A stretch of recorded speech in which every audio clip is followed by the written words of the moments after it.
क्या बिहार की जनता को जो सत्ताधारी लोग हैं वो बरगला रहे हैं, इन चीजों पर आप क्या सोचते हैं? नहीं, बिहार की राजनीतिक घटनाक्रम को कोई विशेष नजरिए से देखने की जरूरत नहीं है। पिछले 10 वर्षों में, मतलब जब 2012 से, जब से नीतीश कुमार ने पहली बार एनडीए को छोड़ा, उसके बाद से ये नीतीश कुमार का सरकार को लेकर 7वां प्रयोग है। ये बहुत कम पत्रकारों ने इस पर ध्यान दिया है। आपको ऐसा लग रहा है कि नीतीश कुमार पहले एनडीए के साथ थे, फिर महागठबंधन में गए, फिर अभी एनडीए में आए हैं। ये तीन ही बात नहीं। 2012 से लेकर 2023 के बीच में 10 वर्ष में नीतीश कुमार का ये 7वां सरकार को लेकर प्रयोग है। मैं आपके याददाश्त के लिए गिनवा देता हूँ।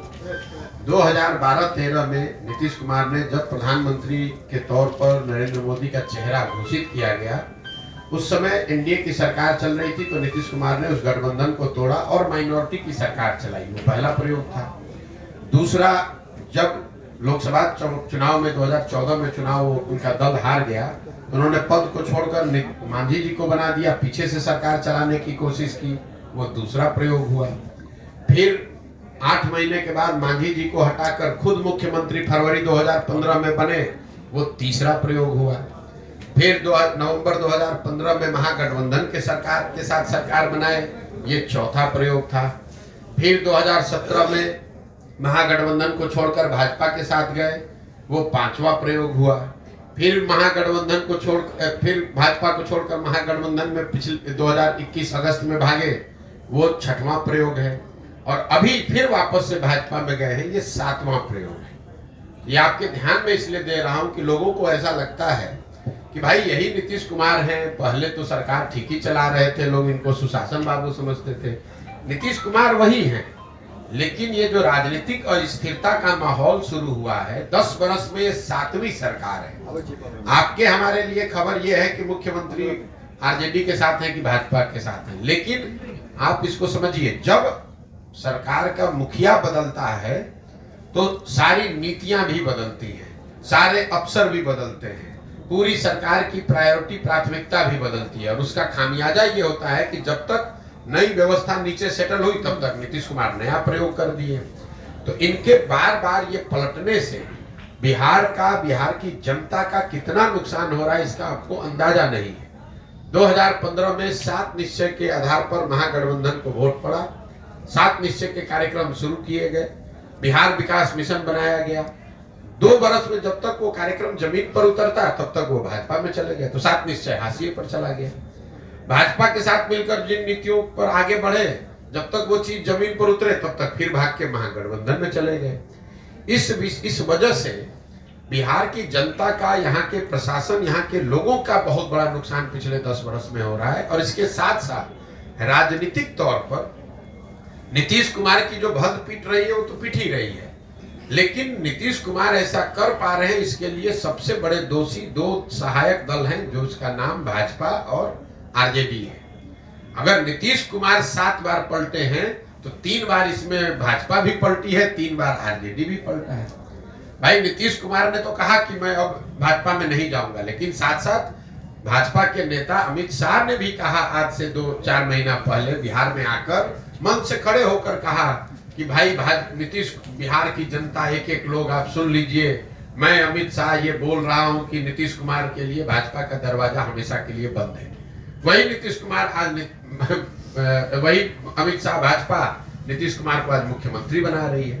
तो नीतीश कुमार जो गलती कर रहे हैं, उनका राजनीतिक तौर पर उनकी भद पीट रही है, जनता उनको गाली दे रही है, लेकिन साथ साथ बिहार के नागरिक होने के नाते हम लोग को ये नहीं भूलना चाहिए कि नीतीश कुमार पूरे बिहार की जनता का मजाक इसलिए उड़ा पा रहे हैं क्योंकि भाजपा वाले या आरजेडी वाले पद की लालच में नीतीश कुमार को ये करने में मदद कर रहे हैं। अगर आज नीतीश कुमार भाजपा छोड़कर आरजेडी चले जाएं, तेजस्वी यादव को मुख्यमंत्री बना दे, फिर कल से तेजस्वी यादव को नीतीश कुमार में विकास पुरुष दिखने लगेगा। कल तक भाजपा को नीतीश कुमार बेकार दिख रहे थे, आज उनके साथ आ गए तो मुरेठा बांध कर घूमने वाले सम्राट चौधरी आज नीतीश कुमार को में बिहार का भविष्य ढूंढ रहे हैं। कल तक कह रहे थे कि नीतीश कुमार अगर सभा में जाएंगे तो महिलाएं सभा छोड़कर भाग जाएंगी, क्योंकि इन्होंने इतने अभद्र भाषा का प्रयोग किया है। इस देश के प्रधानमंत्री मोदी जी ने मध्य प्रदेश के चुनाव में चुनावी सभा में खड़े होकर बताया कि नीतीश कुमार ने जिस तरह की भाषा का प्रयोग किया है, ऐसे भाषा का प्रयोग, ऐसे महिलाओं का असम्मान करने वाले लोगों को सजा मिलनी चाहिए। तो सजा के तौर पर मोदी जी ने अब नीतीश कुमार को बिहार का मुख्यमंत्री बनवा दिया। तो आप लोग सिर्फ आप और हम नीतीश कुमार को क्यों गाली दे रहे हैं, क्यों उनका शिकायत कर रहे हैं? भाई नीतीश कुमार तो जग जाहिर पूरा दुनिया जानता है कि नीतीश कुमार हर 6-8 महीने साल भर पर अपने पद के लालच में कुर्सी अपना पलटेंगे, लेकिन उनके जो साथी दल हैं, जो लोग उनको इस पलटने में मदद कर रहे हैं, अब समय आ गया है उनको भी चिन्हित करने का और उनको भी पहचानने का कि उनका भी दोष कम नहीं है। बिहार का ये दुर्भाग्य रहा है कि यहाँ के सांसदों के लालच में जो काम पहले कांग्रेस ने किया वही काम आज भाजपा कर रही है। यहाँ जो पुराने पत्रकार बैठे हैं, आपको याद होगा लालू जी के जमाने में ऐसा नहीं है कि लालू जी को बिहार की जनता ने वोट देके बहुमत दिया, एक ही बार उनको बहुमत, पूर्ण बहुमत मिला। बाकी सारे समय लालू जी ने बिहार पर राज कांग्रेस के साथ से किया, कांग्रेस के सहयोग से किया। कांग्रेस को मालूम था कि लालू जी के राज का राज जंगल राज है, लेकिन बावजूद इसके उन्होंने आंख बंद किया। लालू जी का यहाँ शासन इसलिए करने दिया ताकि लालू जी के साथ मिलकर 20, 25, 30 सांसद यहाँ से जीतकर दिल्ली में जाते रहे। तो जैसे कांग्रेस ने बिहार की जनता को लालू के हवाले करके छोड़ दिया था जीने मरने के लिए, वही हाल भाजपा का है। उन्होंने बिहार और बिहार के लोगों के बच्चों का भविष्य नीतीश के हाथ में देकर इसलिए छोड़ दिया है कि कम से कम हमारा 30-35 सांसद जीतकर बिहार देश में जाता रहे, हमारा 370 का आंकड़ा, 400 का आंकड़ा पूरा होता रहे। बिहार की जनता मरती है तो मरे, बिहार के बच्चे पलायन करते हो तो करे, बिहार के बच्चे जब बाहर जाएंगे तो हम लोग को बिहारी कह के गाली दिया जाएगा और हम ही लोग से 40 सांसद का वोट भी लिया जाएगा। ये बिहार का दुर्भाग्य है। तो आप भी तो एनडीए के साथ थे प्रशांत किशोर जी, आपने अपना फैक्ट चेक नहीं किया। हम एनडीए के साथ नहीं, एनडीए यूपीए किसी के साथ नहीं रहे हैं। हम 2011 से लेकर 2021 तक इस देश में 10 दलों के साथ हमने काम किया है। 10 दलों को चुनाव जिताने में मदद करी है, जिसमें नीतीश कुमार भी शामिल हैं, नरेंद्र मोदी भी शामिल हैं, लालू यादव भी शामिल हैं, जगन मोहन रेड्डी, ममता बनर्जी, स्टालिन जैसे लोग भी शामिल हैं। तो अगर आपका सवाल ये है कि पहले अगर आपने इनकी मदद की है तो आज आप इनका विरोध क्यों कर रहे हैं, अगर ये आपका सवाल है तो पहले सवाल को सही कर लीजिए। एनडीए में होना एक बात है और एनडीए की मदद करना एक बात है। आप वोटर हैं, आपने किसी जमाने में कांग्रेस को भी वोट किया होगा, आज भाजपा को आप वोट करते हैं। तो आपके गर्दन पे कोई तलवार रख दे कि भाई पहले तो आप कांग्रेस का वोट देते थे, आज भाजपा को काहे देते हैं वोट? तो जब आपको कांग्रेस पसंद थी, कांग्रेस आपके हिसाब से काम कर रही थी, तो आप कांग्रेस को वोट कर रहे थे। जब आपके हिसाब से उन्होंने काम नहीं किया, आप दूसरे जगह भाजपा को वोट दे रहे हैं या दूसरे दल को वोट दे रहे हैं। तो पहले अपना सवाल क्लियर कर लीजिए, फिर मैं उसका जवाब नहीं। देता हूं। जब आप जान रहे हैं कि नीतीश कुमार ऐसे हैं जो विकास के नाम पर जो है सो लोगों को ठग रहे हैं, बिहार की जनता को, तो फिर आपने उनका मदद क्यों किया? ठीक बात, ये सवाल ठीक है। अब इतना होमवर्क करके आइए तब सवाल पूछिए। आपका सवाल ये है कि नीतीश कुमार की आपने पहले मदद की, आज विरोध क्यों कर रहे हैं? नीतीश कुमार की हमने मदद कब की है? 2014-15 में, ठीक है। तो 14-15 के नीतीश कुमार और 22-23 के 23-24 के नीतीश कुमार में जमीन आसमान का फर्क है। जिस नीतीश कुमार की मदद मैंने 2014 में की थी, उस नीतीश कुमार के बारे में पूरे बिहार में एक इंप्रेशन था, एक छवि थी कि ये आदमी बिहार को सुधारने की दिशा में कुछ काम कर रहा है। 2005 से लेकर 2012-13 के दौर में बिहार सुधरता हुआ दिखा था और वो सुधार नीतीश कुमार के नेतृत्व में हुआ था। नीतीश कुमार को इस राज्य में, राज्य के बाहर लोग सुशासन बाबू कहते थे। उस नीतीश कुमार की मैंने मदद की थी। आज जिस नीतीश कुमार का विरोध कर रहे हैं वो नीतीश कुमार है जिनके राज को लोग बोलचाल की भाषा में अधिकारियों का जंगल राज बता रहे हैं। 2014-15 में जिस नीतीश कुमार की मदद की थी वो नीतीश कुमार थे जो चुनाव नहीं हारे थे। उनका दल चुनाव हारा था लोकसभा में, लेकिन राजनीतिक मोरालिटी एक चीज होती है जिसके आधार पर उन्होंने पद छोड़कर मांझी जी को मुख्यमंत्री बना दिया था। उस नीतीश कुमार की मैंने मदद की थी। आज जिस नीतीश कुमार का विरोध कर रहे हैं वो आदमी का विरोध कर रहे हैं जो राजनीतिक निर्लज्जता का उदाहरण बन गया है। 2020 में नीतीश कुमार चुनाव हार गए हैं। 243 के विधानसभा में 42 विधायक जीतने वाले पार्टी के नेता हैं, यानी वो चुनाव हार गए हैं। लेकिन हारने के बावजूद कोई ना कोई जुगाड़ लगा के कभी राजद के साथ, कभी भाजपा के साथ, कभी दूसरों के साथ मिलकर सरकार बना रहे हैं, कुर्सी पर बैठे हैं। तीसरी बात, 2014-15 में उस नीतीश कुमार की मदद की थी जिसमें मानवता अभी जिंदा था। ये वही नीतीश कुमार हैं, आप पत्रकार हैं, आपको याद होगा वाजपेयी जी के सरकार में ये रेल मंत्री थे। जब ये रेल मंत्री थे तो गैसल पश्चिम बंगाल में एक रेल दुर्घटना हुई जिसमें 285 लोगों की मृत्यु हुई थी। नीतीश कुमार ने ये कह के पद से इस्तीफा दिया कि मेरे पद पे रहते हुए अगर 200 से ज्यादा लोगों की दुखद मृत्यु हुई है तो मैं उस पद पे कैसे रहूंगा। उस नीतीश कुमार का साथ दिया था मैंने। जिस नीतीश कुमार का आज विरोध कर रहे हैं, ये वो नीतीश कुमार हैं जो कोरोना काल में हजारों लोगों की दुखद मृत्यु हो गई, पूरे देश पर संकट आया, लेकिन जितना संकट बिहार के लोगों पर आया उतना किसी पर नहीं आया। लाखों बच्चे बिहार के रोड पर मारे मारे फिर रहे थे और ये आदमी महीनों तक अपने घर से बाहर नहीं निकले। तो प्रशासक के तौर पर, राजनेता के तौर पर और मानवता के तौर पर, तीनों ही आधार पर 14-15 के नीतीश कुमार और 22-23 के नीतीश कुमार में जमीन आसमान का फर्क है। इसीलिए उस समय उनका साथ दिया था और आज उनका विरोध कर रहे हैं। और एक अंतिम बात, लोकतंत्र में चुनाव 5 वर्ष पर क्यों होता है? लोकतंत्र में चुनाव 5 वर्ष का नियम क्यों है? 10 वर्ष पर भी हो सकता था, 2 वर्ष में भी हो सकता था, क्यों 5 वर्ष पर होता है? 5 वर्ष पर लोकतंत्र में चुनाव इसलिए होता है कि आपको ये बताया जाता है संविधान से कि जिस नेता पर, जिस दल, जिस विचारधारा पर, जिसके कार्यक्रमों पर भी आपका भरोसा है, यकीन है, आप उसके साथ खड़े होइए, उसकी मदद कीजिए, उसको वोट दीजिए। लेकिन वो वोट और भरोसा 5 वर्ष के लिए है, जीवन भर की बंधुआ मजदूरी नहीं है।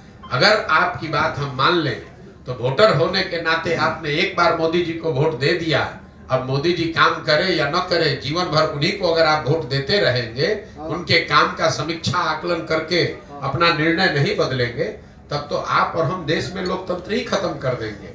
फिर 5 वर्ष पर चुनाव की जरूरत क्या है?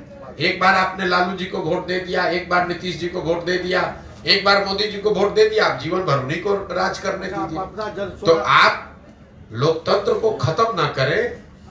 ये संविधान आपको नागरिक होने के नाते ये जिम्मेवारी देता है कि अगर आपने किसी का साथ दिया और उस नेता ने, उस दल ने अगर उस हिसाब से आप काम नहीं किया, तो नागरिक होने के नाते आपकी ये जिम्मेवारी है कि जितने मजबूती से आपने उसका साथ दिया है उतनी ही मजबूती से उसका विरोध भी कीजिए। अच्छा सर, हमारा सवाल है, बिहार में कई पार्टियां, आपने जन स्वराज बनाया, आप बिहार को कैसे बदलना चाहते हैं?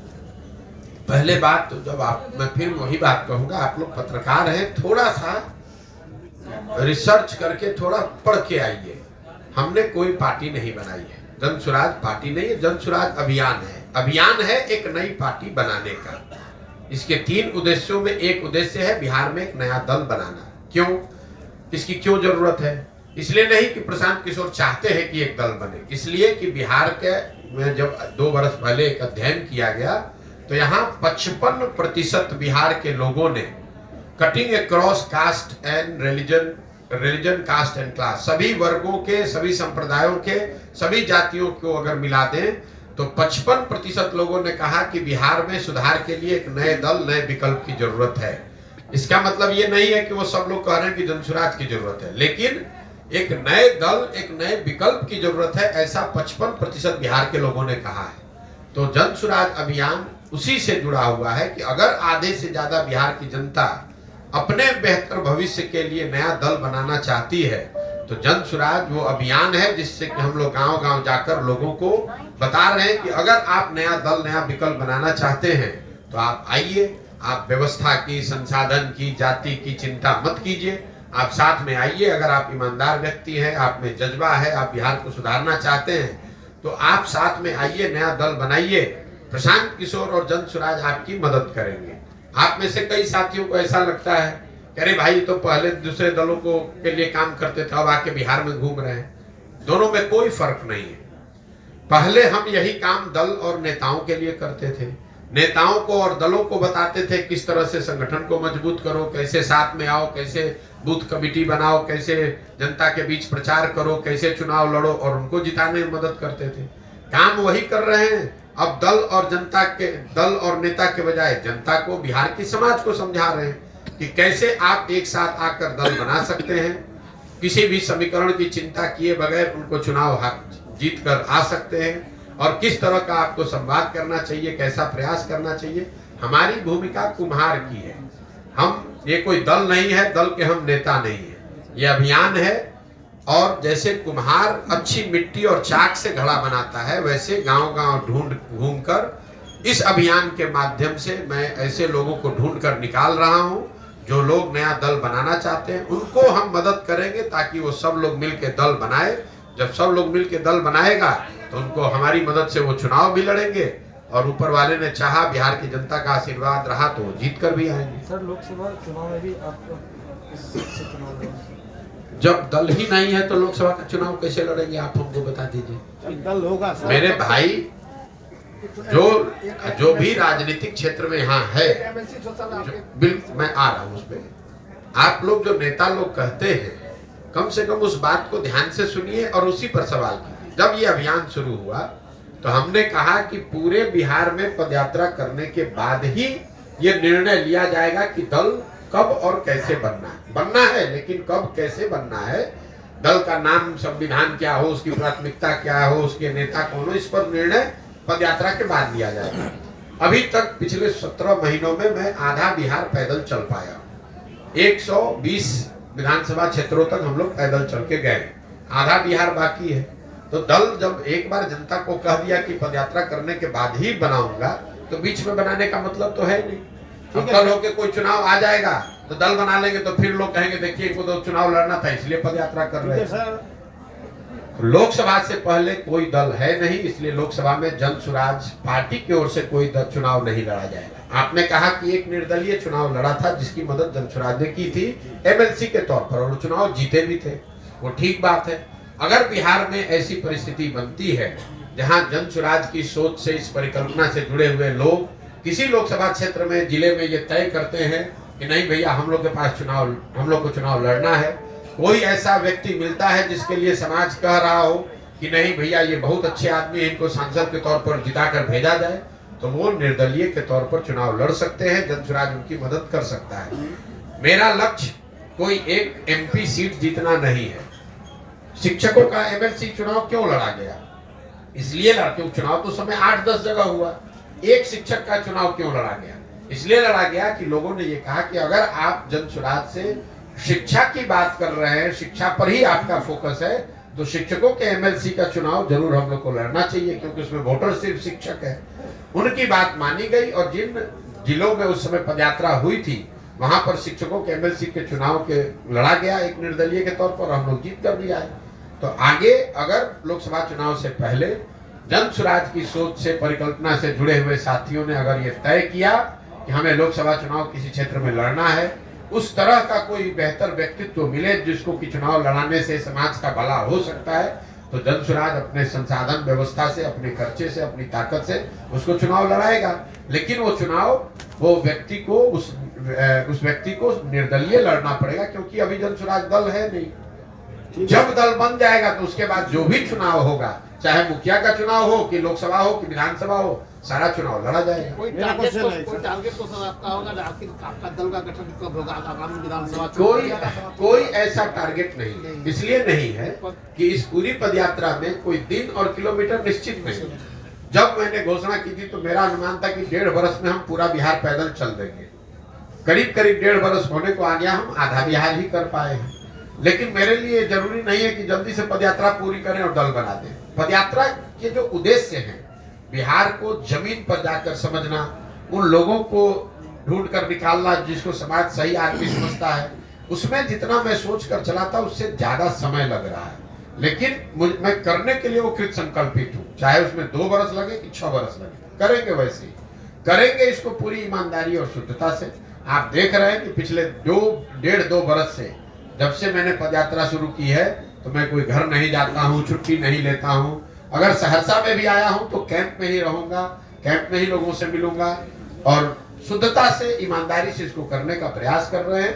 आगे निर्णय जो भी हो, आगे जनता का जो निर्णय हो, जितनी सफलता मिले न मिले, लेकिन इसको करना है ईमानदारी और शुद्धता से। प्रशांत सर, व्यक्ति का व्यक्तित्व प्रभावित होता है पद और लायबिलिटी आने के बाद। आप कैसे तय करेंगे कि आप जो अभियान चला रहे हैं उसमें आप सफल रहेंगे और अलग रहेंगे? बिल्कुल सही बात है। ये आपका जो अनुभव है कि कई लोग पद पे आने के बाद उनका व्यक्तित्व, उनका चरित्र बदलता है। इसीलिए इसके 3 शब्दों में एक महत्वपूर्ण शब्द है सामूहिक प्रयास। सही व्यक्ति हो, वो भी, उसका भी व्यक्तित्व और चरित्र पद पर आने के बाद बदल सकता है। तो सही व्यक्ति हो, सही सोच हो, लेकिन उसके साथ साथ एक कोई सही व्यक्ति इसको नहीं सुधार सकता है। सामूहिकता की जो ताकत है, अगर हजारों लोग साथ में, सही लोग आकर प्रयास कर रहे हैं, तो हजारों लोग ओवरनाइट उनका चरित्र बदल जाएगा, ऐसा संभव नहीं है। तो जो 3 शब्द इस पूरी परिकल्पना के आधार हैं, इस सही व्यक्ति का चुनाव किया जाए, मजबूत व्यक्ति का नहीं, सही व्यक्ति का। राजनीति में कई बार मजबूत को सही मानकर उसको आगे बढ़ाया जाता है। हम लोग की सोच यह है कि नहीं, सही व्यक्ति भले कमजोर हो, उसके पीछे साधन व्यवस्था लगाकर उसको मजबूत बनाया जा सकता है, लेकिन मजबूत व्यक्ति को सही मानकर अगर जिता दिया जाए तो ये जरूरी नहीं है कि वो सही हो। तो पहली बात है कि आदमी सही ढूंढ कर निकाला जाए। दूसरा, सोच उसकी सही हो। सोच ये हो कि बिहार को अगले 10 वर्ष में कैसे विकसित बनाना है, बिहार के लोगों को, बिहार के बच्चों का कैसे उनकी बेहतरी करनी है, बजाय इसके कि किसी जाति, किसी परिवार की बात हो। और तीसरा, किसी एक व्यक्ति पर पूरी व्यवस्था न आधारित हो। इसलिए सामूहिकता से, कोई प्रशांत किशोर इसको नहीं ठीक कर सकते हैं। अगर ऐसा होता तो हम कहते कि हम दल बना रहे हैं, हम सही व्यक्ति हैं, हमारी सोच सही है, हम इसको ठीक कर देंगे। मैं कह रहा हूं कि किसी एक प्रशांत किशोर के, 10 प्रशांत किशोर के आने से बिहार नहीं सुधरेगा। जब तक समाज से हजारों लोग एक साथ आकर, सही सोच वाले लोग एक साथ आकर सामूहिक तौर पर साथ मिलने, साथ चलने का, साथ काम करने का निर्णय नहीं लेंगे, तब तक सुधार संभव नहीं है। इसीलिए आप देख रहे हैं कि जो राजनीतिक दल बनाने में दूसरों को 1 दिन लगता है, 1 घंटे में लोग दल बना देते हैं, वो दल बनाने में ही मैं 2 साल 3 साल लगा रहा हूँ। क्यों लगा रहा हूँ? इसलिए लगा रहा हूँ कि जो लोग ये दल बनाए, जब ये दल बने, जो लोग इस दल को बनाए, वो दल किसी जाति विशेष का ना हो, किसी व्यक्ति विशेष का ना हो, किसी परिवार का दल ना हो, बल्कि वो बिहार के उन सारे लोगों का दल हो जो लोग बिहार में व्यवस्था बदलना चाहते हैं, एक नया विकल्प, नया प्रयास के भागीदार बनना चाहते हैं। अभी जो खेला होने की बात चल रही है, आखिर वो कौन सा खेला होने जा रहा है?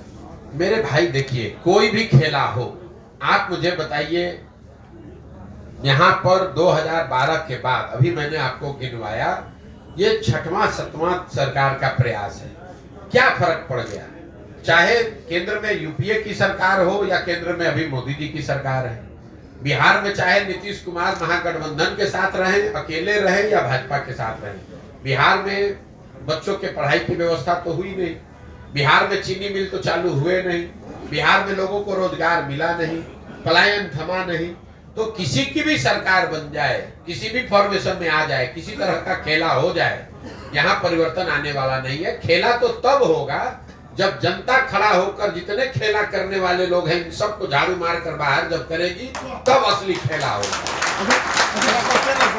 मेरा क्वेश्चन है, जनसुराज पार्टी या जनसुराज कोई दल बनाती है, हम उसको सत्ता में लाते हैं, तो क्या वो बिहार को विकास के मार्ग पे ले जाएगा? आप जो बिहार को विकास के मार्ग पर बिहार के लोग ले जा सकते हैं, कोई पार्टी, कोई दल नहीं ले जा सकता है। तो अगर बिहार के, आपके सवाल का जवाब दे रहा हूं, बिहार के सही सोच रखने वाले लोग अगर एक साथ आकर राजनीतिक लोकतांत्रिक प्रयास करते हैं, उनके पास बिहार को सुधारने का एक सही, जमीन से सोच समझकर बनाया गया प्लान हो, सही लोग हो, तो बिल्कुल बिहार को सुधारा जा सकता है।